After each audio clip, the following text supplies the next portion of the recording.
Life, money, action. Welcome to Small Change, Big Gains, the podcast where we explore how small, intentional decisions can lead to major results in your financial life and personal growth. Whether you're looking to invest smarter, develop better habits, or simply find balance, we'll learn together how minor shifts can make a big impact. Join us as we unravel experiences, explore practical tips, and hear inspiring stories. Let's make it happen, one small change at a time towards big gains. Welcome to another episode of Small Change, Big Gains, everyone. Amy, Sean, thank you for joining. Happy to be here. Thank you. Did you guys get your SSN yet? I got mine in the mail. What's that? The SSN, Social Security number, Sean. Come on, be patriotic, Sean. Too soon. Be patriotic. Too soon. Too soon. Are we Too not soon. part of it yet? No, not yet. Okay. Not ever. Not ever. No. Oh, Canada, everyone. As you can tell with the flag, we are here representing Canada. What's going on, We're guys? National Bank. We Absolutely. are Canada's national bank. Right There you go. Aren't we? Right above Sean. No, I thought it was a good time. Maybe we should talk about. There was a lot of volatility yesterday. So at time of recording, today is Tuesday, October the 4th. The new administration of Donald Trump, President Donald Trump, is 15 days old. Why do I feel it's longer than 15 days? I know. We've got 4 years, man. It's only been 15 days. So I thought we'd touch on 3 time-tested adages of just proper business and proper investing and proper management Yeah. altogether or encompassing. So first we thought we'd talk about is keeping perspective. Yeah. What do you think of that? I think it's important because I don't know about you, and we've been chatting with clients, and I personally feel the same way. I think the media can be quite noisy, and It was noisy yesterday. You were starting to feel, at least over the weekend, I was starting to feel this anxiety, like it wasn't a good feeling, and that sometimes causes you to think, oh no, I have to do something, I have to change course, I have to make big decisions. And to your point, it's taking a step back, looking at a historical perspective, looking at all the different I moving found parts. myself falling into that trap Yeah, yesterday. it's totally normal. I was listening to the radio all day long, and I didn't. It didn't Only relax Sean me. says listening to the radio. I love that. I love that, Sean. And I watched the little dial go to 1010, and I hold it there, and it picks up a signal. And sometimes I have to turn a rotary dial to get it going and keep the signal boosted. But that's all right. But my point is, it didn't relax me. No. No. Not Nothing at all. did relax me No, whatsoever. you're not alone. And I almost got overflowed in information. Yeah. So what I had to do, along with what we're suggesting everyone else do or hasn't already done, is you had to keep perspective that over time things will tend to work themselves out. Yep. Most of the time, at least during my lifetime. Yep. Sometimes it didn't work out Yep. in other people's lifetimes, and they could tell us that. And those are very, very severe times. We just don't want to be making really quick changes, especially in the short run. That's going to affect your long term, right? And so, we definitely had calls from people going, oh no, we got to make a big decision. And I'm like, we don't know what's going to happen yet. Right? Something may or may not occur. We can't make big life changes to the portfolio in just that kind of news feed. And you don't want to make a short-term move to something that's designed to perform over the long run. Well, look at how the market reacted, right? The opening number was like, boom, drop, panic. And then by the end of the day, it was, okay. Yep. We're totally fine. But it's also very natural, especially in times of severity, for people to become people generally either become overly exuberant when times are really good or overly despondent when times are really bad or perceived to be very bad.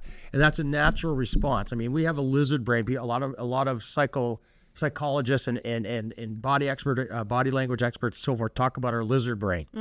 Lizard brain, what's that The exactly? reptilian brain. That reptilian brain. Yeah. That's the brain that was developed over millions of years that simply had one design and focus, which is to keep us alive. Yeah. So fight or flight kind of thing? Like It's a fight or flight kind of thing. So in other words, like millions of years ago, we were walking by a bush and it rustled, right?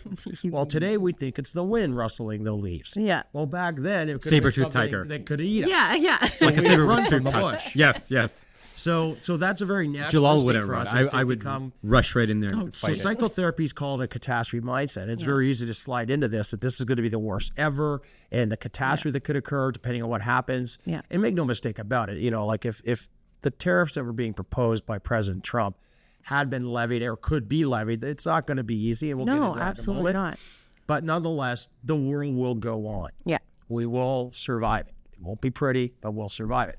Which I think kind of leads to, there's a term out there, and I apologize to those who love checkers, But there's a term out there called play chess rather than play checkers. Right. Because it's thought of the chess as maybe a touch more strategic than checkers. Right. is.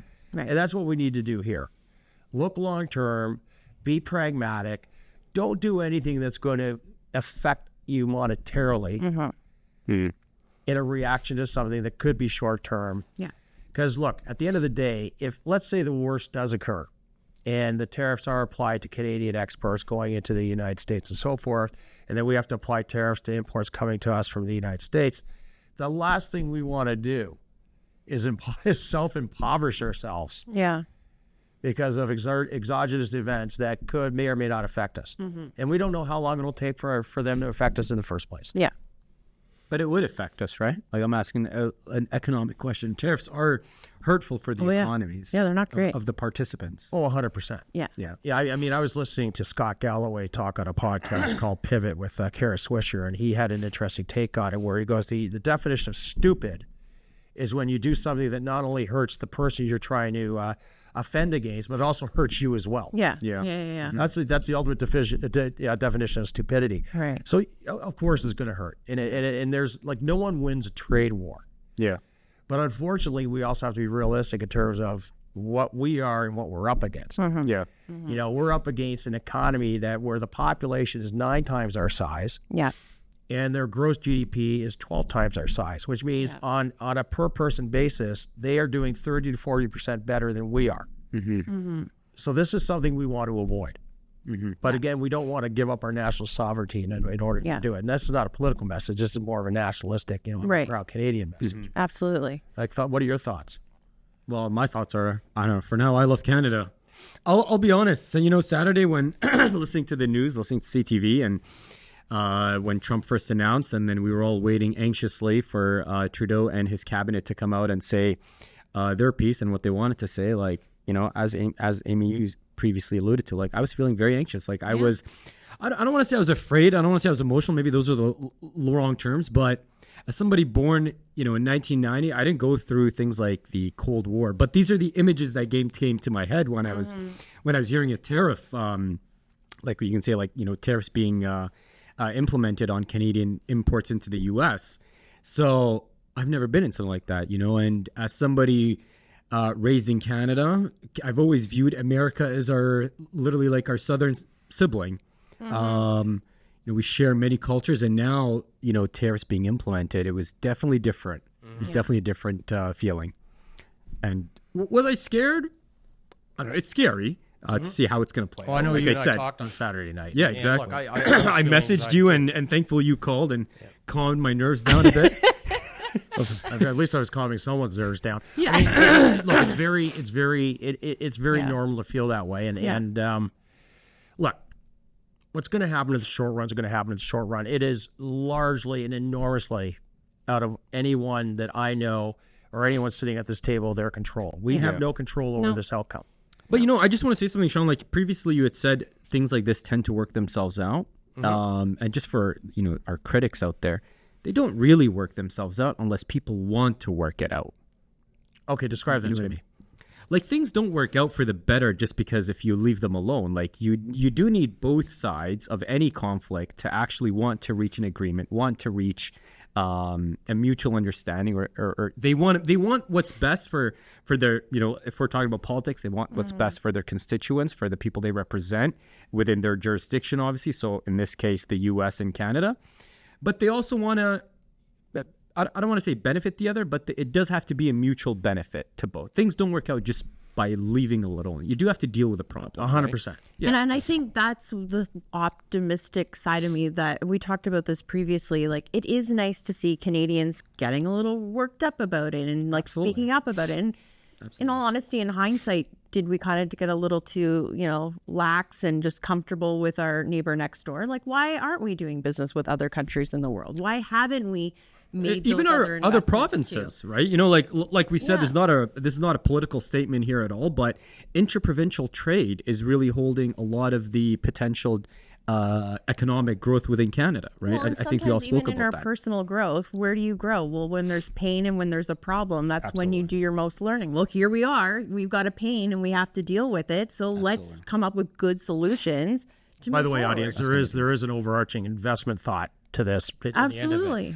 But I did a lot of thinking about this. I heard a lot of people talking about, for instance, buying Canadian. This is what I'm going to do now. I'm going to buy Canadian because that's going to help. And I did a lot of thinking about that as a response. And I looked at that as being akin to, I'm never going to suggest we don't buy Canadian. No, And 100%. perhaps We've I'm gonna always been on here talking about our holiday special. We love supporting our 100%. Canadian businesses. We are always going to lead to Absolutely. buy Canadian first, okay? And it does help, but I don't think that is the main problem. I mean, like buying Canadian to me is akin to going to a top flight gym, walking over to the treadmill and walking on it for an hour and then leaving. Right. You feel better. It's better that you did that than not. Yeah. But you're not really solving the core problem. And what I started thinking about was, what is the core problem here? Mm-hmm. Because if we come to a deal, quote unquote, like Donald Trump, got a deal, make it bend to the knee. We got a deal, everyone. Everybody. What works? If that happens, it's a deal. Yeah. Deals expire, or they can just be broken, because that's what I do. I see something wrong. Borders are leaky. Got to break the deal. I negotiated that deal, even though I did it. Yeah. So, anyway, what it's like is this, and picture this.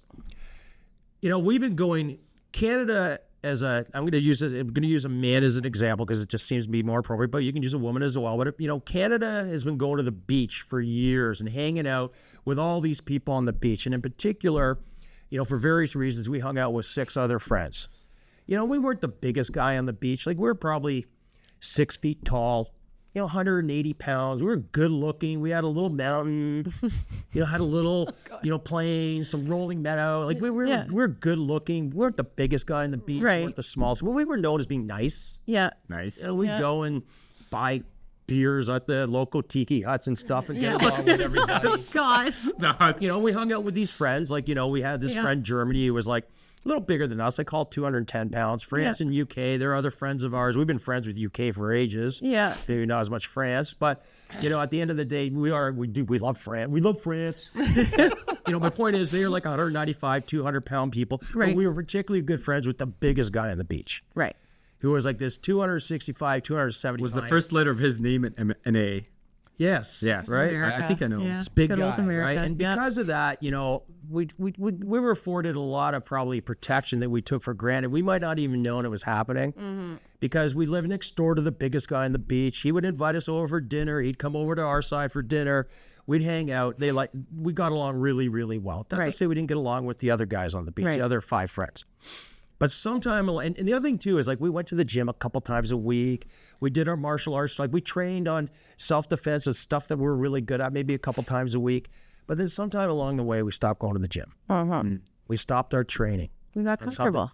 We got comfortable. We started working. Instead of going to the gym, we started pruning our garden, making sure our lawn was really green, that everything was perfect in our backyard. Not one single leaf was out. We stopped going to the gym. But meanwhile, our friend, they weren't perfect. They weren't focused maybe on the lawn like we were, but they kept going to the gym 5 times a week. They kept going to their self-defense classes 4 times a week. And so 10 years later, what happened was we woke up, and instead of being that 180-pound, good-looking guy, we self-emaciated ourselves without even knowing it. So now we weigh 165 pounds. Right. The other 5 friends, Germany, UK, they've stayed relatively the same weight. They kept going to the gym the same amount of time, kept training, but our best friend, wow, they've grown. They're no longer 270. They've grown to 300 pounds. Right. And I don't know if it's roid rage or what, but they woke up one day and they started kicking sand in our face. And if we were lying on our stomachs trying to sun our back, they'd come over and put their foot on our face and stick our face right in the sand. Yeah. Well, that's not going to work anymore. Yeah, not a good friend anymore. We're not right the now. greatest friends. No. So what do? We can't live like this. Yeah. We can't be going month to month to month making deals with this guy, or he's going to kick sand in our face or worse. Yeah. So what do we need to do? We need to go to the gym and work out hard. We got to go to the gym. We got to change our lifestyle. We got to change what we eat. We got to change what we focus on. We got to look at what we're really good at and train up so that we can be world elite. We're not going to be we're never going to be like most 180-pound guys can make themselves 195 pounds. They'll never be 280 pounds. Right. It's physiologically not possible. Right. But we can make ourselves 195 pounds and very good Yeah. at certain things in the world. But you know what it's going to do? It's going to take a lot of pain. Yep. Because anyone who's ever not worked out for a long period of time, Yeah. when you go back to the gym, it's a lifestyle change of epic proportions, and it's painful for a long time. Yeah. And it's painful for longer than you think because you're trying to gap up on the strength you have. Yeah. It doesn't happen over. You got to be months a year. consistent about it. You have to be consistent. Yeah. And it's over a span of years. And everything changes. And I think, again, I said this in an earlier podcast. I believe President Trump, not intentionally by no means, and inadvertently is doing us a favor, and he's going to wake us up. We have to be serious people. Yeah. Yeah. We have to say, look, for us to enjoy the freedoms and the merits and all the things that come with being Canadian, our sovereignty. Yeah. We've got to punch above our weight class economically first. All the other things will fall behind it. We can't go government first. Yeah. We can't go all the other things before it, and the economy comes last. Yeah. And I think that's what we're being woken up to. It's sobering as hell. Yep. So from an investment standpoint, what does that mean? Yeah. Amen to you, Sean. Get to the gym right now. Well, what it means is, don't do anything wayward that's going to impoverish you today, especially if we think we might need it in future years. Right. So if you own U.S. companies, in my view, don't run out and sell them because you're being patriotic. Look, for every dollar that's earned in the United States right now, it's growing 30 to 40% faster than every dollar earned in Canada right now. That's just a fact. Yeah. So don't do that. Yeah. The other thing is be balanced, be diversified, and think long term. This will get fixed. I mean, I looked at GDP and economic growth statistics around Ireland over the weekend. I studied it quite closely. And for those that don't know, Ireland is one of the economic success stories of the century, the last 100 years. Yeah. And this was a country that was impoverished for years, resided next door to a very adversarial neighbor in the UK. They were, like it or not. They were bullied heavily by the UK. Yeah. Right? And they had net migration for not just years, but decades. Yeah, absolutely. And they fought through famines and so forth. Like net negative? Like Net negative migration. They people, well, I'm Irish. How do you think I got here? Right? So like the Irish are everywhere because they're not in Ireland. Yeah. So in Ireland changed their tax policies. They stopped cutting down their tall oaks. They started supporting wealth creating activities. They minimized the size of government. Not that government's not important. Front facing, customer facing, population facing government is critical. Yeah. But they focused on the administration side, cut it back, poured the money back into investing, and decided to be very elite in certain areas of the economy, better than other countries. So they punch beyond so what they're able to do is punch way beyond their 5.5 million population. Yeah. Yeah. It's a tiny population. It's the size of Toronto. And and I'm going to actually quote a former president, Bill Clinton, when I say that there's nothing wrong with Canada, that what's right with Canada can't fix it. We've got a youngish population. Yeah. We got a strong education system, and we have vast resources that only one or two other countries in the world can even compete against. Yep. Ask our economist. He's pounding the table on that for a long time. Stefan's been great on that. Yeah.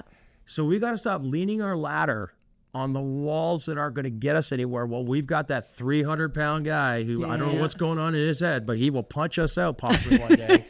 We got to get strong. Yeah, we do. And when I say real quick, I mean over the next half decade to a decade, we owe it to our children and our grandchildren to change the trajectory of this country. Yeah.